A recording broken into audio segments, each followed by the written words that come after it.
nikah.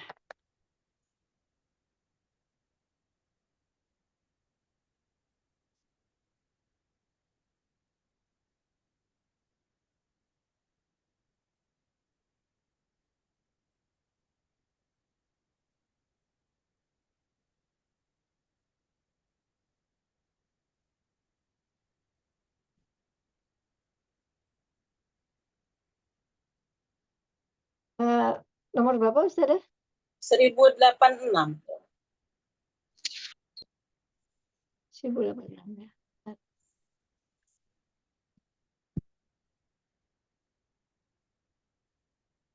Ini internet kok ini sih.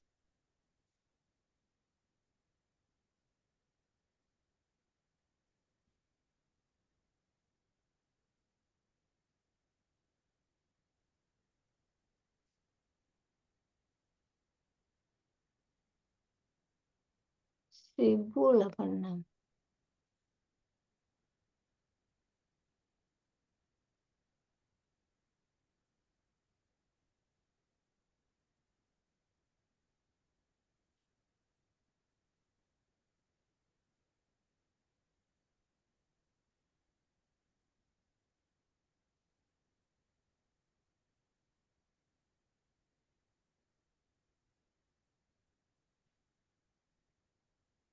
Ini Susi enggak ada ya? Susi.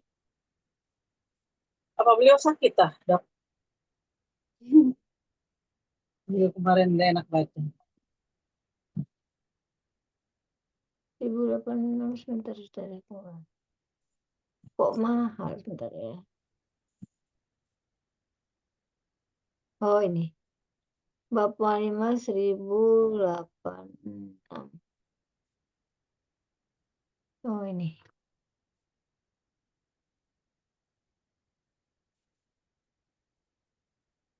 Baik.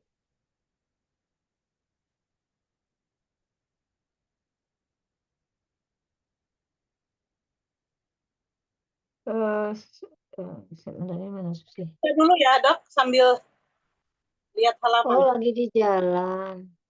Iya dok. Iya iya Ustazah.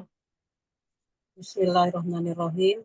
Alhamdulillahirabbil alamin wassalatu wassalamu ala asrofil anbiya'i wal mursalin wa ala alihi washabihi ajmain.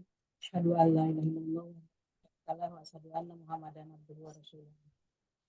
Alhamdulillah di malam ini Allah memberikan sempat kepada kita untuk bisa menuntut ilmu.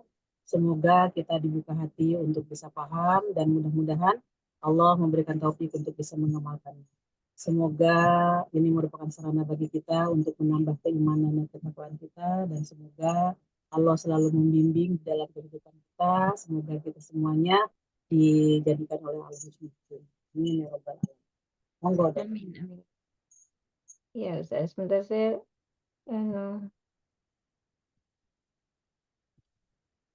share screen ya. Share screen.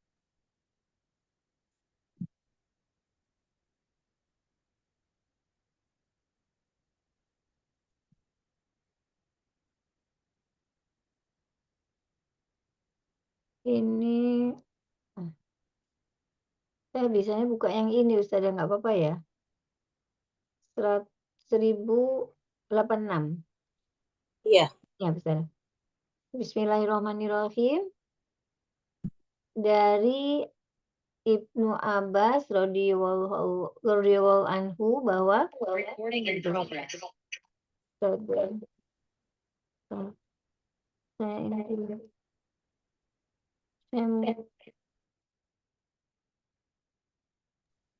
Halo Ustazah. Ya. Ya, Saya monitor loh dok. iya, sebentar ini kok ya, sebentar ya Ustazah. Oke. Sudah dengar Ustazah nggih? Sudah dengar. Baik. Dari Ibnu Abbas radhiyallahu anhu bahwa Nabi SAW datang membawa piring berisi roti bercampur kuah. Beliau bersabda, makanlah dari pinggirnya, janganlah makan dari tengahnya, karena berkah itu turun di tengahnya. Hadis riwayat 4 orang imam, lafaz ini adalah lafaz An-Nasai dan sanadnya sahih. Jadi kalau kita makan itu menurut Rasulullah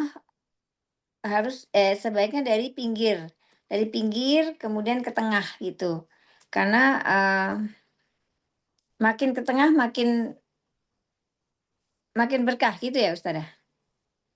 Biasanya kalau orang-orang Mekah dan ada kebiasaan beliau-beliau orang Mekah, penduduk Mekah, ya penduduk Arab gitu, kalau makan itu kan seperti buat ramdok, seperti kita makan bersama itu.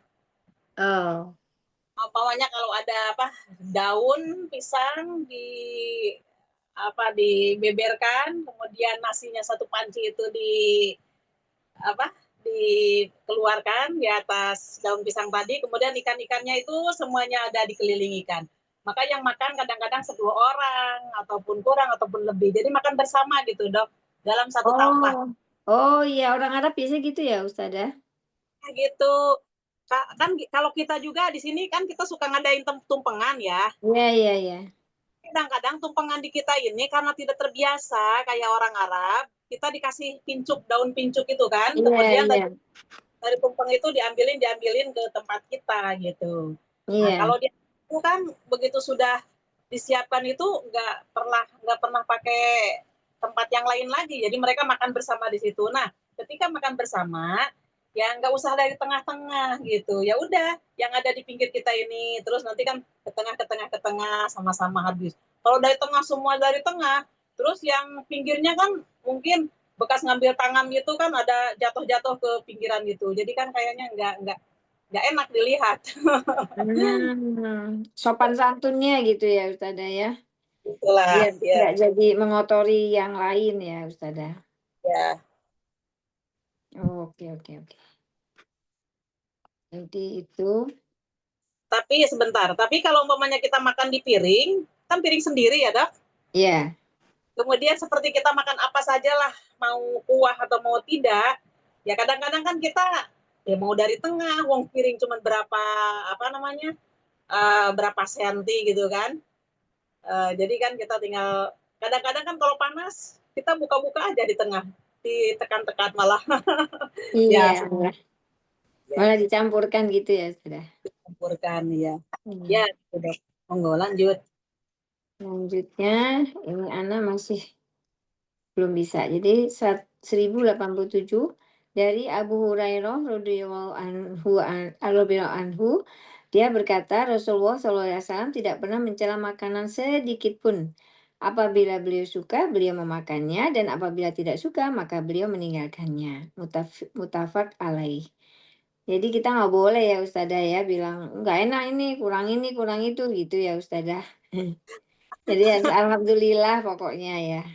Ya, akhlak, akhlak ya, Dok. Mhm. Iya. Insya Allah kita makan bersama lagi, Dok, tempat saya. Iya, kapan-kapan ya Ustazah, ya Allah. Iya, teman-teman sudah lama nggak nanti janjian lagi Ustazah. Ya Allah, semoga sehat semuanya. Amin. Lanjut ya Ustazah. Lanjut. 1088 dari Jabir radhiyallahu anhu dari Rasulullah SAW. Beliau bersabda, janganlah kalian makan dengan tangan kiri karena setan makan dengan tangan kiri. Astagfirullahaladzim, hadis riwayat Muslim. Lah Nah, kadang-kadang Ustazah lagi belajar sambil makan gitu nulis kan tangan kanan dia gimana ya Ustazah? yang Harus nggak harus satu-satu ya. ya apapun juga nggak boleh. Kalau toh mau Hmm. makan dulu, kalau mau nulis nulis dulu, Dok. Hmm. Gantian tangan kanannya digunakan. Iya Ustazah. Jadi tidak bisa kita mengatakan darurat karena saya ada tugas, karena saya menulis. Nggak bisa seperti itu kalau ini. Hmm. Jelas ya? Iya. Iya Ustazah. Lanjut. Oh, loh, sebentar, kok berubah? Ini anu nih, 88. 1089 dari Abu Qatadah radhiyallahu anhu bahwasanya Nabi SAW bersabda, apabila salah seorang di antara kalian minum, maka janganlah bernafas dalam bejananya atau tempat minumannya. Mutafak alaih. Wah, ini padahal anu ya Ustazah, secara medis memang betul kan? Karena di dalam Hmm, pernafasan itu kan ada mungkin ada kuman dan sebagainya. Jadi dari kalau kita bakteri. Itu nanti kan berpindah ke situ, jadi mengotori. Nanti Weh, setelah luar biasa. nempel di minuman, diminum lagi kan gitu dok. Makanya Iya, ketika kita minum, mohon maaf, pokoknya kita minum. Nah sudah itu kan digeser gini, kalau mau iya, napas. iya, Nah iya. kenyangnya itu, kemudian kita minum lagi Minum gitu. lagi, luar biasa ya Ustazah. Nah, Ya hebat ya. ampun, Masya Allah, Masya Allah. Belum medis datang, ini sudah duluan ya dok. Iya, belum datang. Masya Allah, Masya Allah. Luar Oh, biasa. Jadi nggak bisa kita mengingkari ya, ya Ustazah. iya. Kalau Iya, mau bikin alasan untuk mengingkari, yaitu termasuk orang yang berpaling dari Al-Quran dan Sunnah nantinya. Barang siapa yang berpaling dari Al-Quran dan Sunnah, maka dia nanti dimasukkan ke dalam neraka. Nauzubillah min dzalik. Itu akibat. Masya Allah. Iya Ustazah. Lanjut ya Ustazah. 90, Abu Daud meriwayatkan hadis serupa dengan Ibnu Abbas dan dia menambahkan atau meniup di dalamnya. Sama ya Ustazah dengan Ini yang biasa tadi. kecil ya. Anak kecil itu kalau habis lari-lari itu datang ke rumah itu sambil minum sambil begini. Iya, kadang-kadang seperti Hmm. itu. Tapi kadang-kadang kan kalau umpamanya kita melihat, simpen dulu, napas dulu. Nah, diajarin gitu. Ada Ya apa-apa. makanya kalau panas pun kita dilarang meniup ya Ustazah, mengipas begini ya, bukan meniup Ya, dengan mulut ya Ustazah. ini baik, gelas 1 kosong, ini gelas penuh yang panas tadi, di apa kan, Tuangkan ke yang dingin. tuangkan ke gelas yang kosong, kemudian nanti dibalik lagi. Kan nanti itu kena angin-angin alami, hilang, Iya, udah. Masya Allah. Iya, iya. Lanjut, Lanjut. 91. Ini siapa yang datang? Bu Uria. Apa? Uri ya? Uri ya? Iya, Uri bisa assalamualaikum. bacakan saya. Waalaikumsalam. Insya Allah. Iya, bisa kelihatan ini sayang? Kelihatan. Ya. Alhamdulillah. Baik, silakan. Bab baru. Bab baru, sebentar. Bab Ya, pembagian giliran di bagian antara para giliran istri di ya. antara para istri. Ya, pembagian giliran, silahkan. Dari Aisyah radhiyallahu anha, dia berkata Rasulullah Shallallahu alaihi wasallam biasa menggilir istri-istrinya dengan adil. Beliau berkata, "Ya Allah, inilah pembagian giliran yang aku mampu. Janganlah engkau mencelakaku dalam hal yang engkau memilikinya dan aku tidak memilikinya." Dari hadis riwayat 4 orang imam dan disahihkan oleh Ibnu Hibban Al-Hakim. Namun, At-Tirmidzi menilainya sebagai hadis mursal. Paham, Bu. Ini karena Rasulullah memiliki pasangan lebih dari satu, terus Hmm, kemudian berusaha menggilir seadil-adilnya. Tapi apa namanya? Kalau dari sini dianggap hadisnya tidak sah ya, tidak sahih. enggak, bukan gitu. Apa namanya, walaupun ini dikatakan mursal, akan tetapi dalamnya itu maksudnya matanya itu sesuai. Oh, Ketika Rasulullah SAW membagi napakah dan giliran kepada istri-istrinya, Rasulullah itu berdoa kepada Allah, istilahnya mengadu. Wahai Allah, aku telah berbagi napakah dan giliran yang aku kuasai terhadap istri-istriku dengan adil. Kalau Rasulullah membagi 1 malam, maka yang lain pun 1 malam, sampai 9 istri dan rumahnya memang dekat-dekat. Jadi Rasulullah selalu adil di dalam pembagian waktu dan napakah pun Rasulullah membaginya dengan adil. Akan tetapi, nah karena hati itu tidak di dalam kekuasaanku, jadi yang membolak-balikan hati kan adalah Allah. Maka janganlah beliau itu dicelakakan dengan tidak bisa membaginya rasa cinta kepada istri-istri tersebut. iya. Maka di hadis yang lain dikatakan, sahabat bertanya kepada Rasulullah, wahai Rasulullah, di antara istri-istri Anda siapa yang paling Anda cintai? Maka Rasulullah tidak bukan seorang pendusta dan Rasulullah itu tidak menyembunyikan ketika ditanya. Maka Rasulullah spontan menjawab, sesuai dengan yang ada di dalam hati beliau Aisyah katanya.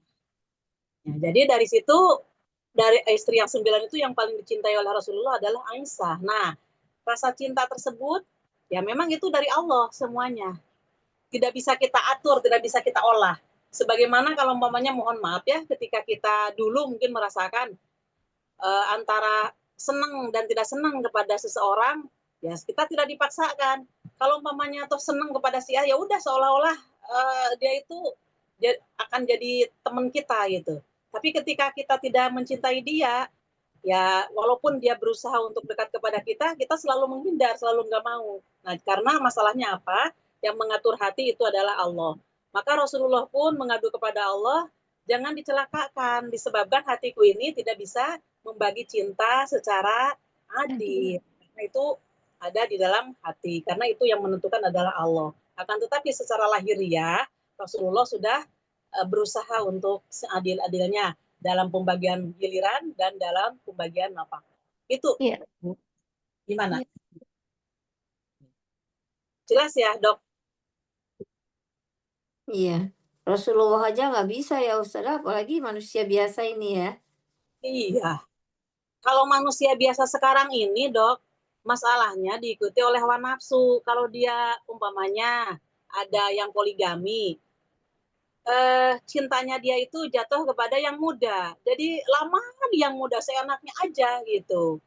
Umpamanya mau sebulan, 2 bulan, kadang-kadang itu yang tua itu dibiarkan gitu. Itu yang salahnya gitu. Jadi ya secara lahir tidak adil, secara napakah tidak adil, apalagi hati gitu, Dok. Kalau Rasulullah enggak. Makanya kalau mau niru Rasulullah eh, dan dia itu si laki-laki yang poligami itu harusnya paham dulu agama. Jadi dia itu bisa mengelolanya gitu. Adapun masalah hati ya jangan menunjukkan gitu. Ya pokoknya hati itu kan rahasia pribadi antara dia dengan Allah. Monggo, lanjut. Nah, itu saya. Sebentar. Selanjutnya 92. Nah, ini sudah ada Ari. Ari bisa kan sayang?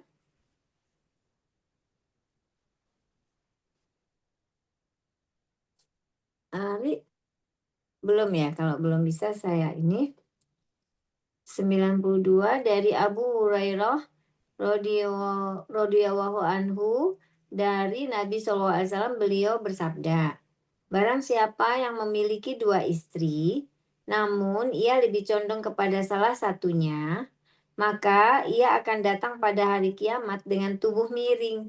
Ya ampun, jadi juga dihukum ya Ustazah. Kalau Nah, itu. miring. Walaupun si perempuan itu seolah-olah dia itu ya anggap aja lah kalau di rumah itu suami saya, kalau di luar kan bukan suami saya, kan gitu ya, Dok, istilahnya kalau orang yang dipoligami.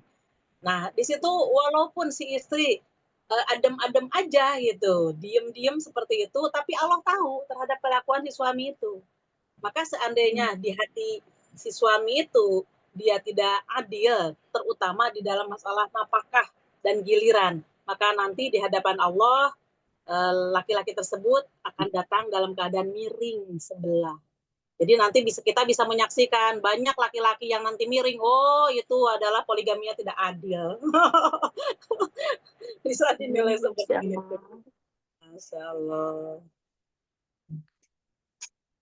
Baik, baik, baik. Baik, saya berarti ini saya sama Uria aja nih ya. Berarti Ya, satu halaman ya Uria, saya lagi ya. Aku 10 bisa, Bil. ya. Dari Aku Anas bisa. radhiyallahu anhu, dia berkata, termasuk perbuatan sunnah apabila seseorang menikahi gadis, ia berdiam dengannya selama 7 hari lalu membagi giliran. Dan apabila menikahi janda, ia berdiam dengannya 3 hari lalu membagi giliran. Paham Jadi mananya, Dok? ini maksudnya kalau dia beristri lebih dari 2 ya Ustazah? Iya.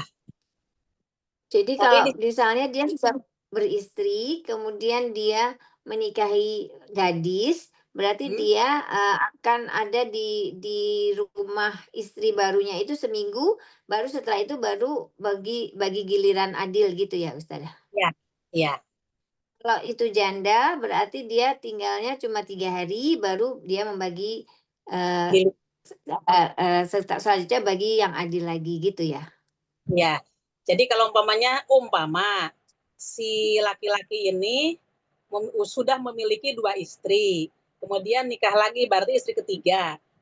Karena istri yang ketiga ini adalah gadis atau perawan, maka secara sunnahnya Allah mengizinkan tinggal di istri yang baru ini selama 7 malam. Nah, nanti setelah 7 Mmm. malam itu digilirkan lagi perjanjian. Jadi umpamanya tiap malam lagi ke istrinya yang nanti jadwalnya giliran 1 malam. Nanti 1 malam lagi, walaupun ke istri yang baru pun 1 malam, terus itu berputar seperti itu. Gitu. Untuk malam Sekarang pertamanya aja yang gadis 7 hari dan yang janda 3 hari gitu ya? ya, lanjut. Baik, selanjutnya 1094 dari Ummu Salamah radhiyallahu anha, bahwasanya Nabi SAW ketika menikahinya, beliau berdiam dengannya selama 3 malam dan beliau bersabda, "Sesungguhnya kamu di depan suamimu tidaklah rendah. Jika kamu mau, aku akan menggilir kamu 7 malam. Namun, jika aku menggilir kamu 7 malam, maka istri-istriku yang lain pun harus aku gilir 7 malam." Jadi waktu Nabi ini menikahi Ummu Salamah kan sudah janda. Jadi Nabi bilang pada beliau bahwa dia akan tinggal 3 hari bukan karena dia lebih rendah, tetapi kalau misalnya dia sampai di situ 7 hari berarti dia nanti harus juga ke yang lain-lain kan juga kebanyakan janda ya Ustadzah, Iya. istri-istri Nabi yang lain, berarti harus 7 hari juga gitu maksudnya ya. Coba kalau Jadi umpamanya hari atau 7 malam ya dok di salah satu istrinya, kan Rasulullah istrinya 9. iya, kasihan. 9 kali 7 berapa? Jadi yang digilir semalam aja, giliran semalam aja berarti baru setelah habis Baru 9 9 hari lagi. baru baru hari ke-10-nya ke si A.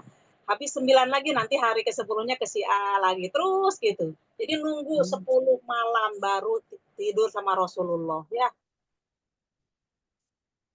Akan tetapi Rasulullah mohon maaf karena rumahnya dengan istri-istrinya dekat, si istri-istrinya itu tidak menanggung masalah kerinduan gitu dok.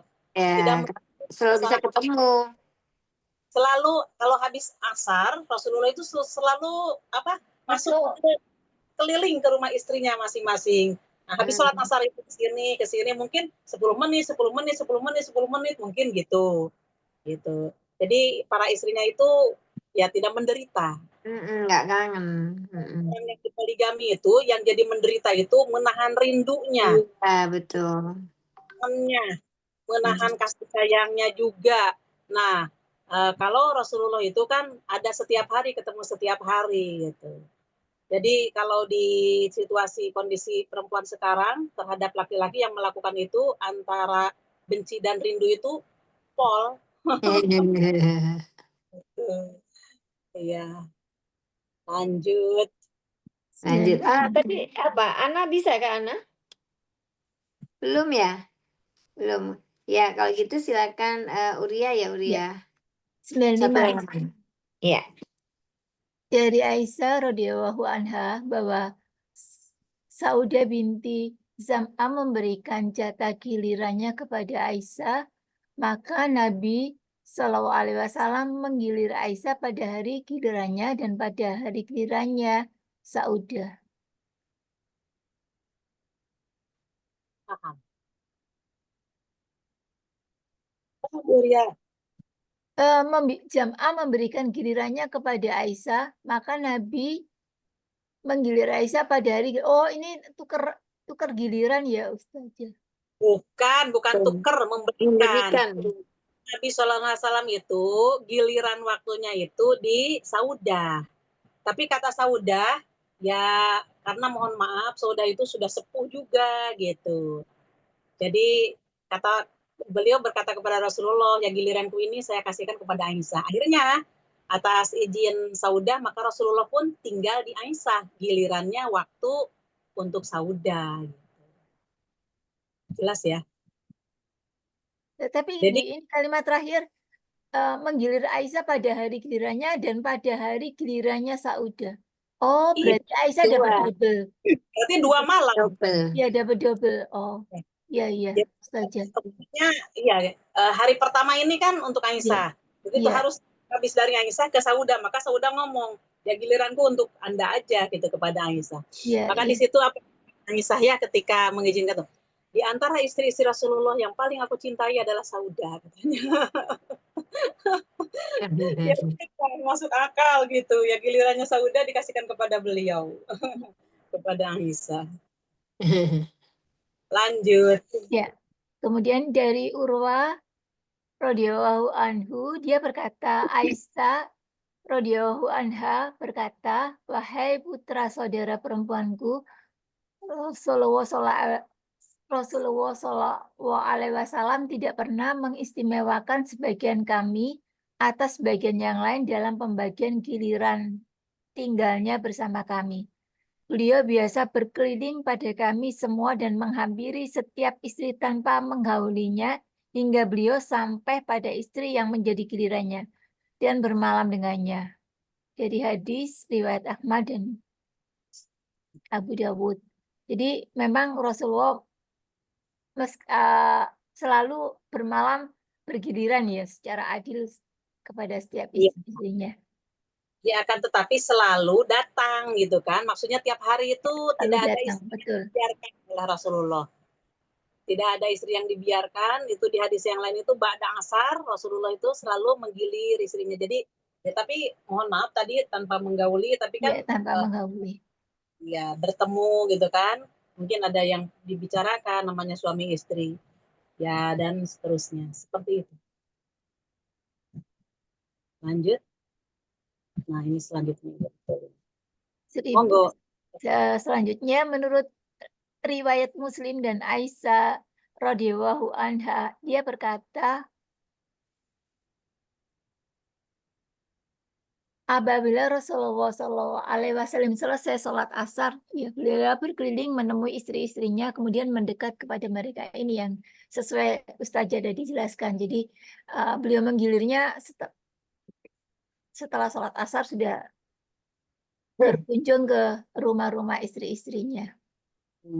Jadi setiap hari Rasulullah selalu menemui dan para istrinya tidak kehilangan Rasulullah. Akan tetapi pas bagian malam tidurnya itu ya di tempat gilirannya. Jadi yang lain sendirian-sendirian. Rasulullah tinggal sama gilirannya. Tapi mungkin ya bukan pada asar aja, di siang hari, pagi hari sesempatnya Rasulullah SAW. Ya seperti itu. Adilnya Rasulullah ya. Karena Rasulullah rumahnya berdekatan. Akan tetapi umpamanya kalau kita ada yang poligami seperti itu si suami, yang satu di Surabaya, yang satu di Malang, yang satu lagi di Madiun, itu bagaimana? Ya coba dok, kan memerlukan waktu. Jadi paling 3 malam gitu. Setelah 3 malam giliran ke sana, setelah 3 malam giliran. Tapi apakah seumur hidup dia selalu gitu? Apakah ada ketenangan? Kalau laki-laki sekarang. Iya.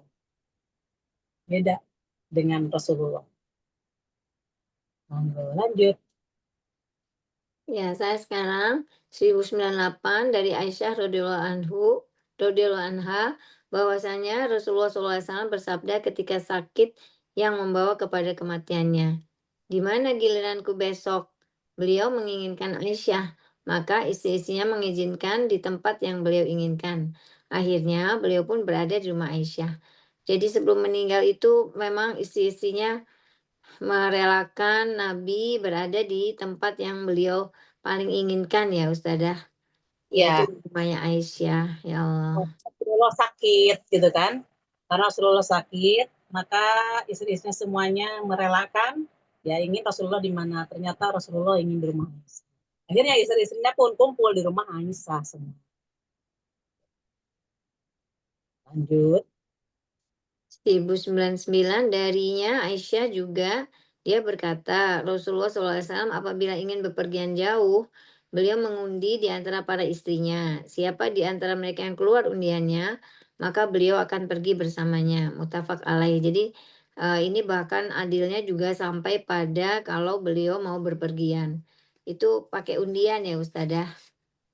Ya, kalau undian seperti ini dibolehkan. Jadi tidak dijadwal, akan tetapi diundi. Nama-nama 9 itu kan dimasukin mungkin kepada kemudian disaksikan oleh para istri semuanya. Maka ketika yang keluar siapa gitu, maka beliau berangkat.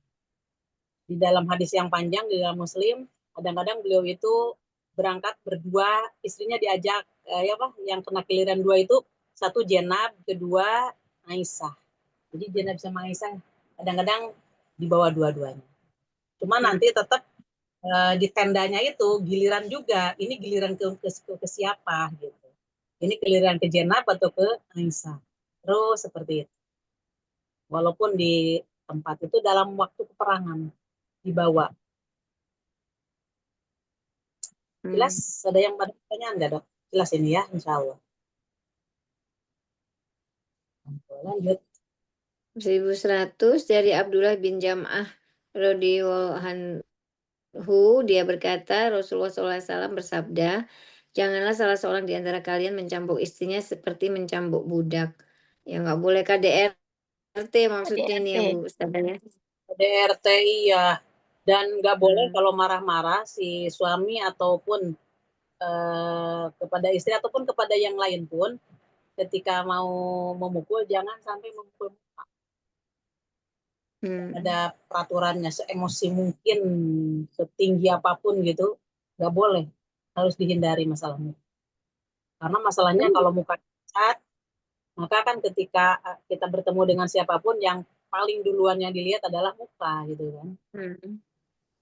Kadang-kadang kalau kaki pecah-pecah nggak pernah dilihat oleh orang, tapi begitu lihat mukanya juga kan, oh ini cantik, baru nanti nggak sayang ini wajahnya cantik tapi kakinya pecah-pecah gitu umpama. Tapi tetap yang dilihat adalah nggak boleh. Berarti mencambuk budak itu boleh ya Ustazah? Nggak boleh. Ini janganlah mencambuk istrinya seperti mencambuk budak. Bukan dalam arti dibolehkan mencambuk budak. Makanya di hadis yang lain di bab tentang budak, barang siapa yang mencambuk budak, maka dia harus memerdekakan budak tersebut. Sampai seperti itu. Dan janganlah membebani pekerjaan terhadap budak kecuali sesuai dengan kemampuannya. Dan apabila itu pekerjaannya berat si budak tersebut, maka majikannya atau juragannya itu harus membantunya. Di dalam bab budak seperti itu. Cuman kan kebiasaan masalahnya, mohon maaf. Boleh jadi kan ada yang terjadi memang di zaman Rasulullah itu ada yang dicambuk seperti itu. Maka Rasulullah memerintahkan, kamu sudah mencambuknya maka merdekakan dia. Maka ketika sudah merdeka, ya sudah lepas, nggak bisa dicambuk lagi, nggak bisa disuruh-suruh lagi. Ya, lanjut. Baik, saya bab baru, kuliah lagi ya. Silakan. Dari Ibnu Abbas radhiyallahu anhu bahwa istri Sabit bin Qais datang menghadap Nabi Shallallahu Alaihi Wasallam dan berkata, wahai Rasulullah, aku tidak mencela akhlak dan agamanya Sabit bin Qais. Namun aku tidak ingin melakukan kekufuran di dalam Islam. Maka Rasulullah Shallallahu Alaihi Wasallam bersabda, apakah kamu mau mengembalikan kebunnya? Jawabnya ya. Maka Rasulullah Shallallahu Alaihi Wasallam bersabda kepada Sabit bin Qais, terimalah kebun itu dan ceraikanlah dia dengan sekali talak. Dari hadis Al-Bukhari dari riwayat Paham, Al-Bukhari dikatakan beliau menyuruhkan Sabit bin Qais untuk menceraikannya. Permintaan paham Bu Ria. ini istrinya Sabit datang ke Rasulullah. Hmm.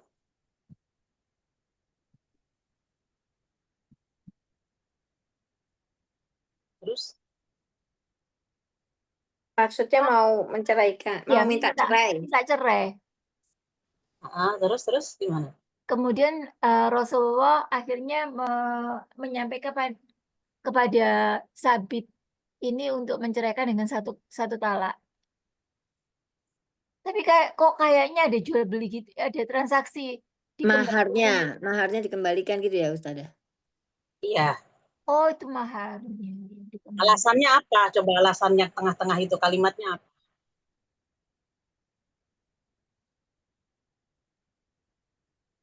Tidak ingin melakukan kekufuran maksudnya bagaimana ya Ustazah? Ya, Padahal akhlak dan agamanya baik, di, Sabitnya. Tapi saya tidak suka melakukan kekufuran. ya, Artinya ya. gini, si suaminya itu, Sabit bin Qais itu, seseorang yang mohon maaf tidak disukai wajahnya oleh istrinya. Oh. Makanya si istrinya itu ngomong kepada Rasulullah, ya Rasulullah, agamanya dia baik, akhlaknya pun baik. Akan tetapi saya tidak suka dengan wajahnya itu. Mungkin mohon maaf ya, tidak serak ya, tidak hasrat ya. Kan nggak bisa dipaksakan dalam masalah itu. Tidak cinta ibaratnya gitu ya Ustaz ya, tidak cinta. Kalau itu kan fisikis, pokoknya tidak cinta. Kan wajahnya pengaruh juga gitu. Eh. Nah, saya takut melakukan kekufuran. Saya sendiri, maksudnya si istrinya tadi. Kan seharusnya kalau udah agamanya baik, akhlaknya baik, kok kenapa kamu minta cerai? Kan kalau dia tidak ada alasan syar'i, tidak ada alasan agama, seorang perempuan minta cerai, maka dia tidak akan mencium baunya sorga. Padahal baunya sorga itu tercium selama 40 tahun perjalanan. Nah, sampai seperti itu. Jadi artinya orang tersebut kalau si perempuan itu kalau dia minta cerai tanpa alasan agama, maka itu tidak akan masuk surga. Maka dari itu tadi alasannya walakini akrohul kufro fil Islam, maka tetapi saya takut gitu kan. Takut melanggar. Artinya apa? Begitu deket terus dengan suaminya itu, jadi hatinya itu kan grundel gitu kan, diam tapi hatinya grundel gitu. Mungkin setiap mau diajak tidur, nggak enak mungkin yang namanya nggak ada hasrat gitu. Jadi khawatir saya ini termasuk jatuh kepada kekufuran karena saya tidak menjalankan. Rasulullah di situ respect terhadap keadaan ini. Maka kata Rasulullah, kamu mau mengembalikan itu apa namanya kebunnya? Ya, Kebunnya. dipanggil lah suaminya. Nah itulah yang dikatakan pengajuan talak dari seorang istri kepada suami. Dan Rasulullah pada waktu itu sebagai pemimpin negara menerima berbagai apa namanya berbagai apa namanya curahan dari masyarakat itu apa saja dalam masalah zakat, dalam masalah pertengkaran, di dalam masalah perceraian, maka Rasulullah itu yang memberikan keputusan semuanya. Maka kata Rasulullah itu dipanggil suaminya, ceraikan dia katanya, dengan mengembalikan mas kawin. Ya, Dokter Wiwin begitu. Sekarang ya. Kenapa dok? Kenapa Ustazah? Paham sekarang Iya, alasannya? iya. Jadi boleh ya Ustazah kalau pokoknya kita nggak serak gitu boleh ya Ustazah ya?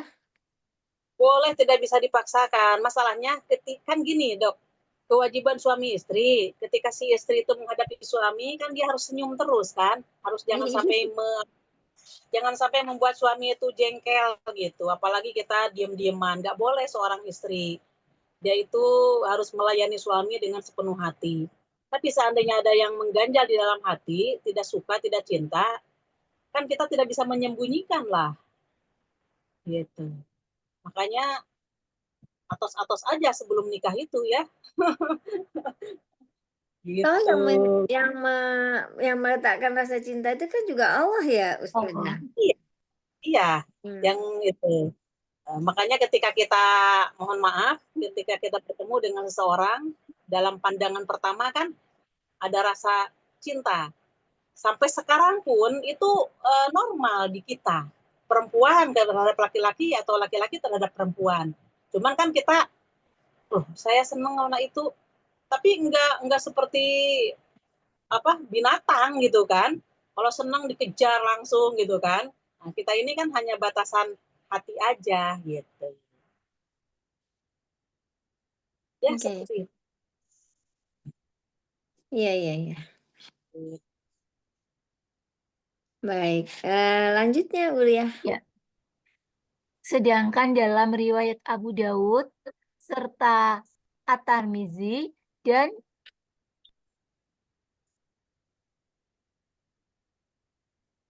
Ya. ya Eh, kurang sorry. ke Bentar. bawah, kurang ke bawah. Ya. Ya. Loh, kok berubah? Ya. Dan menghasankannya bahwa istri Sabit bin Kais meminta cerai darinya, maka Nabi SAW menetapkan masa idahnya dengan sekali haid. Sekali haid. Ya. Bagi yang Masa idahnya talak berarti oh, talak hulu karena si perempuan yang meminta. salah satu. Ya. Jadi Biasanya kan itu 3 kali haid ya, Ustazah? Iya, ya Bi. kalau si suami yang menceraikannya. Kalau ini kan Oh. si istri yang minta cerai, tapi tetap suami yang menceraikan. Tapi yang meminta duluan adalah si perempuan. Itu namanya talak hulu, talak tebus kalau sekarang istilahnya. Iya. Lanjut aja ya, karena Iya, habis ini bab baru saya. iya, bentar. Selanjutnya 1103. Menurut riwayat Ibnu Amr bin Syuaib dari bapaknya, dari kakaknya, radhiyallahu anhu, bahwa Sabit bin Kais itu jelek rupanya. Oh, ini Oh, yang ini. disampaikan saja. Sehingga istrinya Ya berkata, Allah. kalau bukan karena aku takut kepada Allah, apabila ia masuk menemuiku, tentu aku akan meludahi wajahnya. Ya Allah. Baik Iya, kayak gitu ya. sampai iya. Sabit bin Koisnya kasihan ya. Iya, Iya. Masya Allah. Ya, kita sebagai perempuan melihat itu ya nggak tega gitu. Ya, tapi di dalam kebenaran ini hadis seperti ini. Maka Rasulullah itu membolehkan. Mungkin memberi Itu contoh ya Ustazah, memberi contoh bahwa bisa seperti itu gitu ya. alasan syar'inya bahwa istrinya Sabit bin Qais itu tidak bisa melayani kan. Kalau ada kebencian di dalam hati tidak bisa melayani 100% gitu. Maka ketika Iya. dia dekat, sebel aja yang ada gitu. Ya Iya. namanya kan lagi bagaimana, ya Allah. Qadarullah ini. Lah, ya awalnya ya nggak tahu ya. Sebelum sebelum menikah. Iya, iya. Ya pertanyaan kita gitu ya. Kok Ya, kenapa? sebelum menikahnya Kenapa nikah gitu ya ya, dulu-dulunya gitu. Uh, Ya. Jawabannya begini Bu Ria, seandainya itu tidak jadi, berarti kita tidak akan ada ilmu ini. Ya, iya oh, betul. kalau itu iya iya. Makanya Ya, dikenalkan makanya bahwa itu bisa bikin semua ini. iya. Uswah bagi kita, insya Allah. Ya, iya. Lanjut. Lanjut ya. Ya. Sedangkan di dalam riwayat Ahmad dari Sahal bin Abi Hasma disebutkan itu adalah kulu yang pertama kali di dalam Islam. Masya Allah. Ya, ini Hmm. jawabannya. Yang pertama kali di dalam agama Islam. Jadi ini bagi kita, bagi masyarakat Islam kita, muslimah-muslimah, nggak usah kecil hati ketika siapapun menghadapi suami yang menjengkelkan. Baik dia di dalam masalah kurang nafkah, nggak nafkahin lahir, nggak nafkahin batin gitu. Dan dia itu selalu marah-marah, si istri itu jengkel. Nah maka si istri itu dikasih keleluasaan oleh Allah dengan mengajukan talak kepada siapa? Ya kepada pengadilan tentunya. Nanti pengadilan yang memutuskan memanggil suaminya dengan alasan seperti itu, akhirnya nanti dijatuhkan talak. Itulah yang dikatakan iya, hulu. Jadi sebetulnya kan biasanya ada cerai itu dibenci oleh Allah. Sebetulnya enggak juga ya kalau yang ada kasus seperti ini. Bahwa sebetulnya siapapun punya dalam arti yang ya kebebasan di sini ini bukan tapi punya dasar kalau memang seperti ini tidak cinta ya bisa cerai itu bisa dilakukan. Apalagi Iya, kalau sampai terjadi kasus-kasus yang eee, merugikan salah satu pihak yang iya. tidak menyenangkan seperti itu. Umpama, mohon maaf, ketika awal kan kita nggak tahu secara dalam-dalamnya suami. Ternyata begitu sudah nikah, loh kok ternyata seperti ini ya kenyataannya jauh dari harapan. Ya, selama itu umpamanya bisa dikompromikan, jangan sampai ada miskomunikasi di antara dua belah pihak, harus benar-benar gitulah untuk kenyamanan rumah tangga. Tapi ternyata itu tidak bisa diatasi. Ya disabarin, diceritakan bagaimana solusinya. Nah, umpamanya sudah ada usaha, tapi masih seperti itu lagi. Mungkin dicari jalan lain lagi. Karena memang kembalinya juga kan tadi bahwa yang halal yang dibenci oleh Allah itu yaitu cerai. Dibolehkan tapi Allah benci. Maka dari itu kita sebagai muslimah dan laki-lakinya pun ya sebagai muslim ya harus tahu dulu gitu kan, harus diusahakan semaksimal mungkin supaya itu Tidak utuh terjadi. rumah tangga. Akan tetapi seandainya itu memang dari pihak suami umpamanya, karena ini saya berbicara masalah talak hulu, dari pihak suami memang sudah tidak nyaman lagi lah di hati perempuan. Nah, ketidaknyamanan di hati perempuan menyebabkan hak dan kewajiban itu tidak bisa terlaksana. Itu yang jadi masalah. Hak dan kewajiban si istri untuk melaksanakannya tidak sesuai dengan aturan Allah dan Rasulnya. Maka ketika suami umpamanya mau ngajak tidur, kita dalam hati mangkel gitu kan, sebel, nah itu nggak boleh kan kalau udah jadi istri. Harus kita itu berusaha untuk baik gitu. Kemudian dalam penyambutan suami pun harus baik. Tapi di sisi lain kita ada kejengkelan disebabkan ulahnya dia, akhlaknya dia mungkin gitu.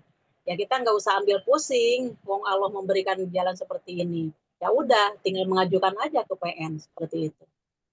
Mungkin seperti itu, Bu Ria, Dokter Wiwin Ya, bagaimana? Iya. Jadi sebenarnya nggak perlu rumit-rumit gitu ya Ustazah ya?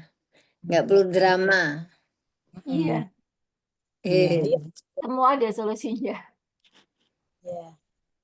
Umpamanya nanti kalau nggak ada suami kurang bahagia, kita cari bahagia aja selain dari suami gitu kan.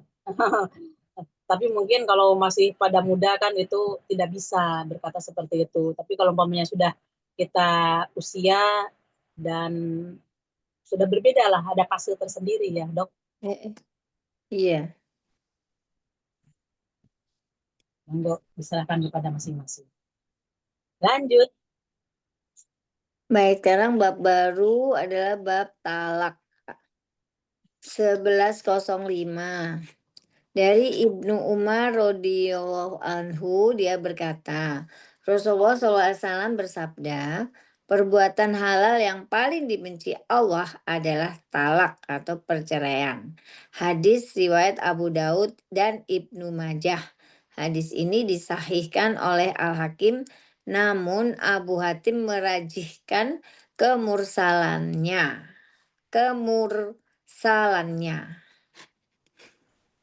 Ya itu tadi yang kita bahas kan ya Ustazah. Walaupun halal tetapi dibenci. Jadi sebaiknya memang betul-betul mungkin pada saat mau menikah itu dipilih betul gitu ya suaminya ya Ustazah. Dan ya itu kalau ada masalah ya diselesaikan baik-baik. Ya kalau tidak bisa ya memang harus ya bagaimana lagi. Ya gimana lagi kalau sudah nggak bisa. Gitu. Iya. Ya, gitu. termasuk mohon maaf ketika si suami itu selingkuh, artinya punya perempuan simpanan, dan si istri biasanya kan respect dalam hal itu ya, perasaannya beda gitu. Maka ketika itu terjadi, ya umpamanya kalau dia sampai melakukan maksiat dan kita tahu dalam hal itu, kalau kita mau ngambil jalan sabar, ya sabar saja. Kita mengikuti alurnya kejadian itu sampai kita umpamanya ya nanti suatu saat kira-kira situasinya kondusif, maka kita bicarakan dalam hal itu. Gitu. Tapi bukan jarang lah, 1001 juga sulit dikatakan. Ya daripada Anda melakukan maksiat, lebih baik dinikah. Kalau ada seperti itu kan muslimah muslimah banget gitu kan. Soleh tapi banget. Jadi perasaan itu kan tidak sulit gitu, Dok. Sulit untuk mengatakan Iya, gitu. iya. Maunya kenapa kok Anda seperti itu? Akhirnya kan dikata-katanya kan si perempuan, kok tega banget Anda menyakiti saya gitu kan. Gitu. Akhirnya merasanya disakiti gitu. Tapi kalau umpamanya si laki-laki itu paham tentang agama, dia tidak akan melakukan perselingkuhan yang itu merupakan maksiat. Jadi dia itu langsung nikah. Nah, nanti kalau sudah langsung nikah itu, si perempuan itu teganian gitu, Anda menyakiti hati saya. Nah, berarti itu sebenarnya bukan dalam arti menyakiti, cuman si perempuan itu belum bisa adaptasi gitu kan di dalam kejadian seperti itu. Nah, ketika itu terjadi, akhirnya si perempuan yang tadinya welcome kepada si suaminya kapan saja dan dibantu di dalam masalah pakaiannya, makanannya, tidurnya pun ya sebagaimana dia lagi single waktu dengan kita gitu. Berarti kan nyaman-nyaman aja gitu kan, bahagia. Tapi ketika dia sudah poligami, sudah nikah dengan orang lain, kan sambutan istri yang pertama ini nggak nyaman. Nah, dan nanti pengajuan cerainya bagaimana? Duh, saya ini daripada saya nggak nyaman ya seperti ini. Maksudnya nggak nyaman itu ketika saya nggak boleh jelek kepada Anda, kepada suami. Allah kan memerintahkannya seperti itu. Tapi di dalam hati saya kok ada rasa mengganjal. Kok kenapa saya ini benci kepada jenengan? Jadi akhirnya ketika mau menyiapkan makan ataupun pakaian, apalagi sampai tidur, saya ini nggak sek di dalam hati. Nah, saya takut sama Allah, jangan-jangan nanti seperti istrinya Koes itu, saya sudah nggak bisa lagi ketika Anda punya lagi istri gitu. Karena itu saya mau mengajukan cerai aja. Nah itu alasannya alasan syar'i itu. Takut hak dan kewajibannya itu tidak bisa dilaksanakan kepada suaminya. Kan nggak boleh dalam Islam seperti itu. Nah, tapi si perempuan yang paham agama nggak boleh dia menolak di dalam hal masalah ayat tentang poligami. Nggak boleh. Kalau pamannya, kenapa ya Allah menjadikan ayat ini? Nah, nggak boleh seperti itu. Itu berarti dia itu sama dengan berpaling dari ayat Allah, dan itu lebih bahaya. Kita tetap menerima ayat itu, akan tetapi secara pribadi itu hak kita. Gitu. Jelas. Monggo. Dok, bagaimana dok? Ya berat ya Ustazah. Mm-mm. Jadi sekarang kan cenderungnya malah menyerang pada istri yang kedua itu kan diserang, disakiti dan sebagainya. Wah. Nggak boleh banget itu kan. Bahkan si Mm-mm. suaminya itu si istri yang pertama tadi mengatakan kepada madunya atau siapa aja ini yang menyuruh suaminya itu untuk menceraikan madunya, maka dia tidak akan mencium baunya surga. Haram hukum disuruh itu. Ya, ya itu tetap jadi kembalinya ya harus dalam keilmuan, harus paham agama benar-benar. Jadi nanti minta cerainya pun kan saya tidak bisa melaksanakan kewajiban lagi gitu, dalam hati saya ini selalu mengganjal gitu.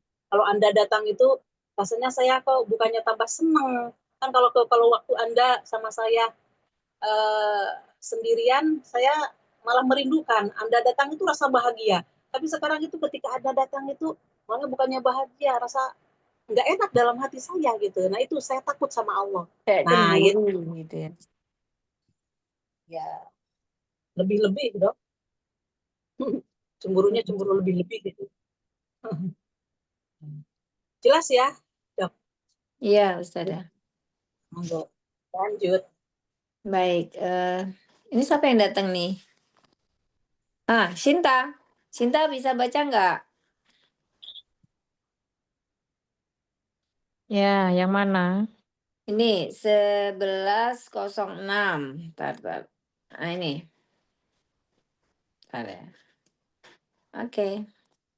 1106 dari Ibnu Umar radhiyallahu an bahwa dia pernah mentalak istrinya dalam keadaan haid pada zaman Rasulullah Shallallahu Alaihi Wasallam. Kemudian Umar Tar ya. Oke. Kemudian Umar menanyakan hal itu kepada Rasulullah Shallallahu Alaihi Wasallam. Sabda beliau, perintahkan ia untuk merujuknya kembali. Kemudian dia hendaknya menangguhkan hingga suci. Kemudian haid lalu suci. Setelah itu, jika ia menghendaki, ia boleh menahannya tetap menjadi istrinya atau mentalaknya sebelum digauli. Itu adalah iddah yang diperintahkan Allah Shallallahu Alaihi Wasallam. Allah apa ini? Taala Azza wa Allah Jalla. Azza wa Jalla. Allah Azza wa Jalla untuk menceraikan wanita mutafak alaih. paham dokter. Ya, tidak boleh menceraikan istri dalam keadaan haid, harus menunggu masa iddah. Gitu ya. Si suami yang paham agama pasti hal ini diperhatikan. Akan tetapi suami yang tidak paham agama, ya apabila dia marah kapan saja, tidak memperhatikan si perempuan itu head atau enggak. Kan? Ada kalanya mungkin tadi malam hubungan, besok ada masalah, langsung dia diceraikan. Itu nggak boleh seperti itu. Jadi ada kode etiknya di dalam Islam ketika si perempuan itu diceraikan oleh suami. Itu dok. Ya. Lanjut Sinta 1 halaman ya. 1107.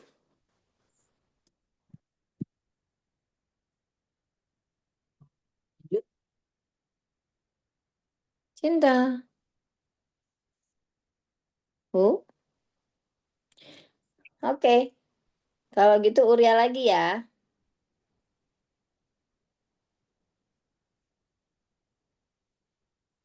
Halo? Halo, Iya, iya. 1107. Iya, 1107. 1107. Iya. Sedangkan dalam riwayat Muslim disebutkan, perintahkan dia untuk merujuknya, kemudian menceraikannya dalam keadaan suci atau hamil. Paham ya Bu Ria ya? Bu Sinta ini Bu, Ustazah. Paham ya dokter Sinta ya? Jadi, Disuruh merujuk kembali pada saat menceraikan di waktu haid ya. ya. Kemudian menceraikannya dalam keadaan suci atau Hmm, hamil boleh. Berarti dalam keadaan hamil boleh diceraikan. Kalau ya, dalam keadaan haid nggak boleh. boleh. Jadi harus suci dulu, artinya dia umpamanya mohon maaf, di dalam minggu ini dia sudah hubungan badan. Tapi kan itu belum datang waktu head. Berarti nanti nunggu si laki-laki itu. Kapan dia datang headnya, maka ketika udah datang head, kemudian nunggu bersih, setelah dia itu keramas, mandi besar, nggak boleh dicampuri lagi. Maka di situ dilanjutkan apakah dia itu ingin mempertahankan istrinya sebagai rumah tangga, lanjutan rumah tangga, atau dia menceraikan istrinya. Tergantung nanti kemana cenderungnya si hati laki-laki tersebut. Jarang-jarang kalau baik-baikan kan nggak ada yang cerai sekarang ya dok. Iya. Iya, kalau baik-baikan itu ngapain cerai, justru ada masalah pada saat itu jatuh talak rata-rata. Mungkin Padahal maksudnya katanya itu mm, enggak boleh mengucapkan kata talak dalam keadaan marah. Bagaimana orang bercerai dalam keadaan baik-baik? Nah, makanya ketika baik-baik kan nggak mungkin cerai kan gitu kan, Dok? Iya. Nah, gitu. Nah, tapi Islam itu sangat santun dan Islam itu mendidik kepada umatnya seperti ini. Ya, nanti kan ada alasan lagi mungkin. Apakah nanti saya menceraikan apa enggak gitu kalau sudah hatinya reda gitu dari emosinya. Ya walau alam. Cuma rata-rata orang yang lagi emosi itu ya itu. mungkin maksudnya nggak boleh menceraikan dalam keadaan haid itu Supaya kenapa ya jelas Kak? kalau ada keturunan, ada anak. Nah, dari nasab ya. Kalau hamil kan jelas bahwa itu di Imam dia gitu bapaknya ya. Nah, gitu.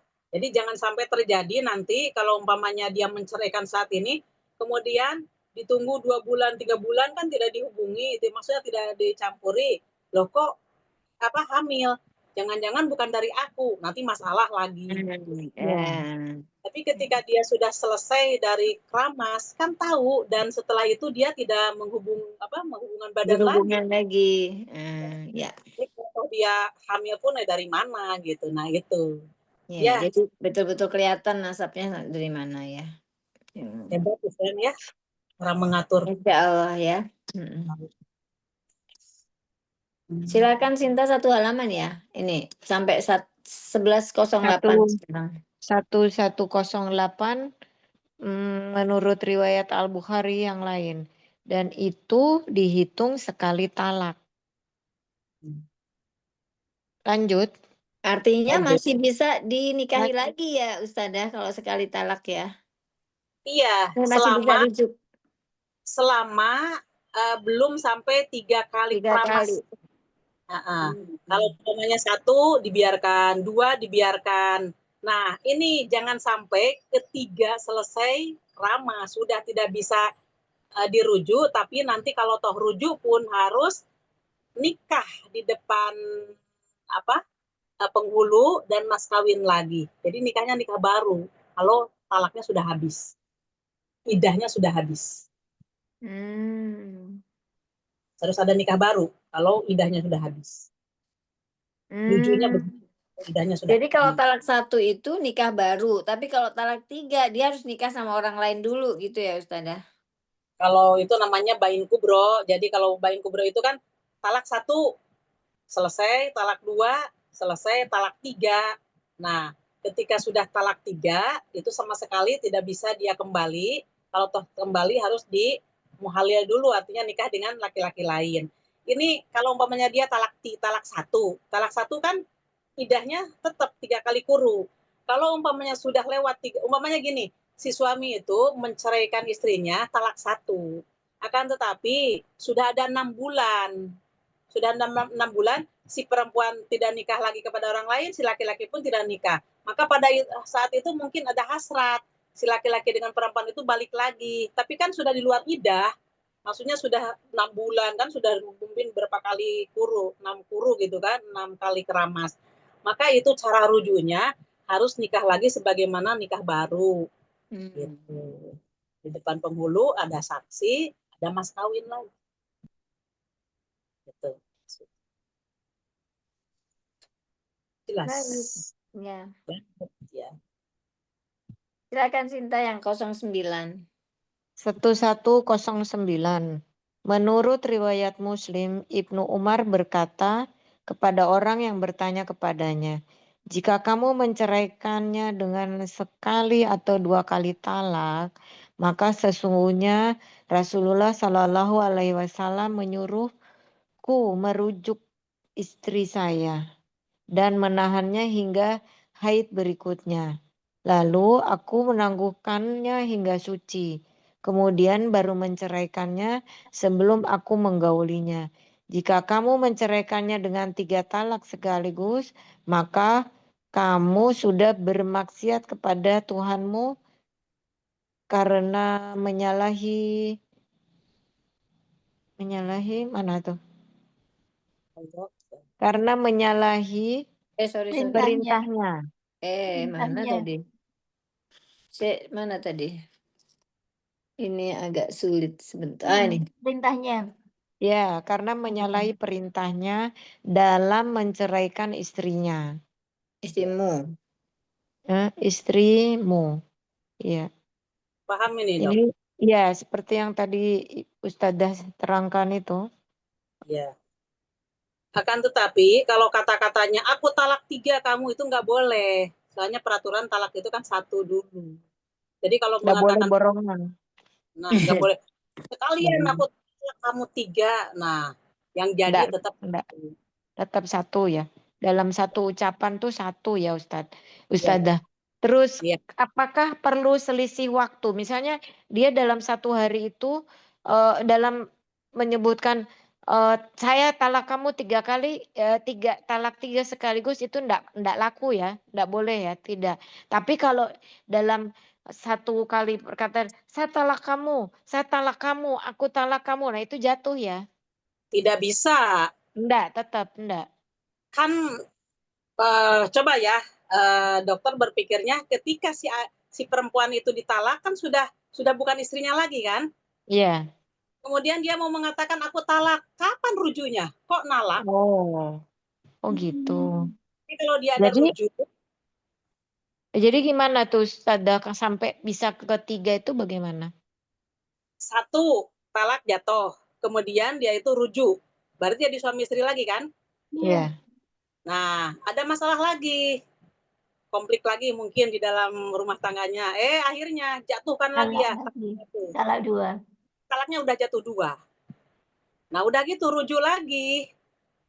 Setelah itu ada masalah lagi, maka dijatuhkan talak 3 gitu kan. Ketiga itu, yaitu yang jadi, Dok. Ya.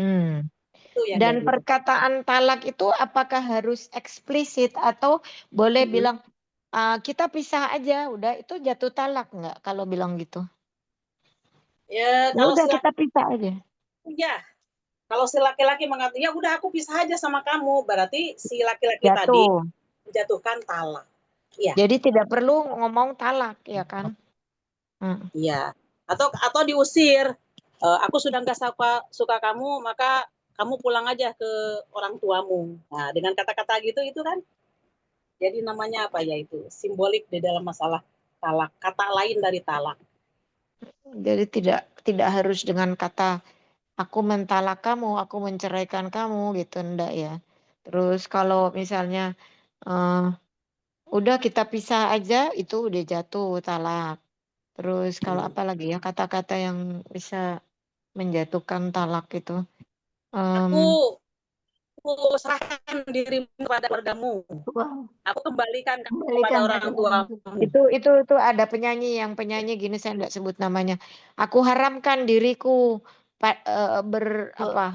berhubungan dengan aku haramkan mulai hari ini aku haramkan diriku padamu itu talak ya walaupun lewat WA, lewat HP. Iya, itu sudah haram kan? Kalau sudah haram berarti sudah pas dari ikatan nikah. Kalau pisah baik-baik, ya udahlah kita pisah aja. Wis podo enake gitu. Itu juga ya karena kan diniatkan. Ada hati yang untuk ingin berpisah. Baik-baik itu nanti nunggu resminya ucapan talak itu setelah head. Setelah 1 kali head. Ya kalau udah nggak haid. Ya kalau udah nggak head ya di talak itu ya gimana lagi ya udah jatuh karena tidak menunggu head. Kan nggak mungkin diganti kan orang yang hari, nggak diganti hari jumlah hari gitu. Apa diganti dengan pertanyaan gini dong, saya tanya kepada jenengan. Saya tanya kepada jenengan, apakah setelah terjadi menopause, apakah ada perempuan yang hamil? Itu pertanyaannya. Nggak ada. Nggak ada. Nggak ada ya? Menopause itu artinya sudah selesai. Bukan subur lagi, tidak subur lagi setelah menopause. Kecuali istrinya itu ya, Nabi Ibrahim. Ya, itu kan keistimewaan gitu. Berarti kita yang menopause itu nggak perlu apa? Nunggu. Iya, Kayak gitu. Iya dong.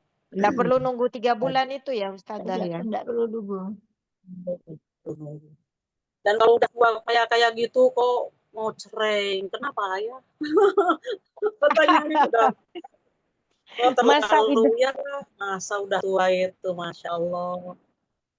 masa idah bagi perempuan yang menopause berarti nggak ada.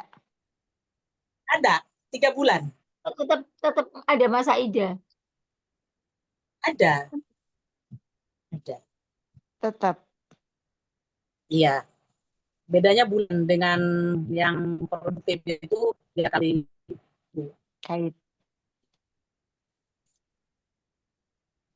Lanjut. Ya, lanjut. Uria ya, Uria. Bisa Iya. kelihatan ya, sayang? Dibesarin dikit. 107 ya? Sebentar, sebentar. 110. Oh iya, 110. Ah, Ya, ini susah ini. Sebentar, sebentar, sebentar. cukup enggak apa-apa. Bisa. Ini ya. Oke. Dan dalam riwayat Muslim yang lainnya disebutkan bahwa Abdullah bin Umar radhiyallahu anhu berkata, beliau mengembalikannya kepadaku dan tidak menganggapnya apa-apa talak tersebut. Sabda beliau, apabila dia istrinya telah suci, maka ia boleh menceraikannya atau menahannya. Ya, penjelasan yang tadi. Iya, lanjut. Jadi nanti kan kalau umpamanya nunggu head itu selama penantian mungkin seminggu 2 minggu berubah pikiran. Kenapa saya mesti cerai, eman gitu kan, umpama. Ya udah nggak jadi cerai aku. Nah, itu dilanjutkan berarti membina rumah tangga lagi.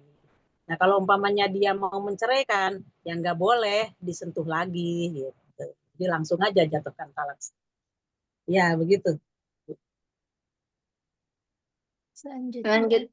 Iya. Jadi Ibnu Abbas radhiyallahu anhu dia berkata, talak 3 kali secara langsung dianggap talak 1 pada masa Rasulullah Shallallahu Alaihi Wasallam. Abu Bakar dan 2 tahun pada masa khilafah Umar. Pada masa Umar berkata, sesungguhnya orang-orang tergesa-gesa dalam masalah yang seharusnya mereka bersabar. Seandainya kami tetapkan hal ini terhadap mereka, maka ia menjadi ketetapan yang berlaku atas mereka. Diriwayatkan oleh Muslim. Jadi, Yang tadi ya. iya. Langsung itu berarti Langsung. enggak. Paham, Bu Uria? Saya jelaskan ya. Di zaman Rasulullah SAW, kalau umpamanya ada seorang yang menjatuhkan talak istrinya itu 3, aku cerai kamu dengan talak 3, ya jangan jatuh tetap 1. Jadi nanti tetap dia masih rujuk.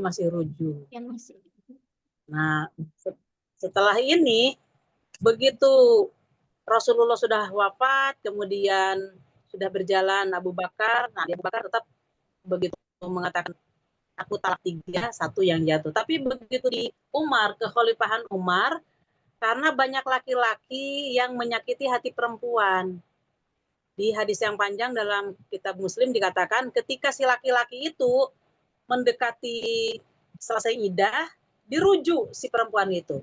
Maka setelah dirujuk, diceraikan lagi. Nah, diceraikan lagi, nanti mendekati idah itu dirujuk lagi. Jadi itu rujuk itu di apa namanya?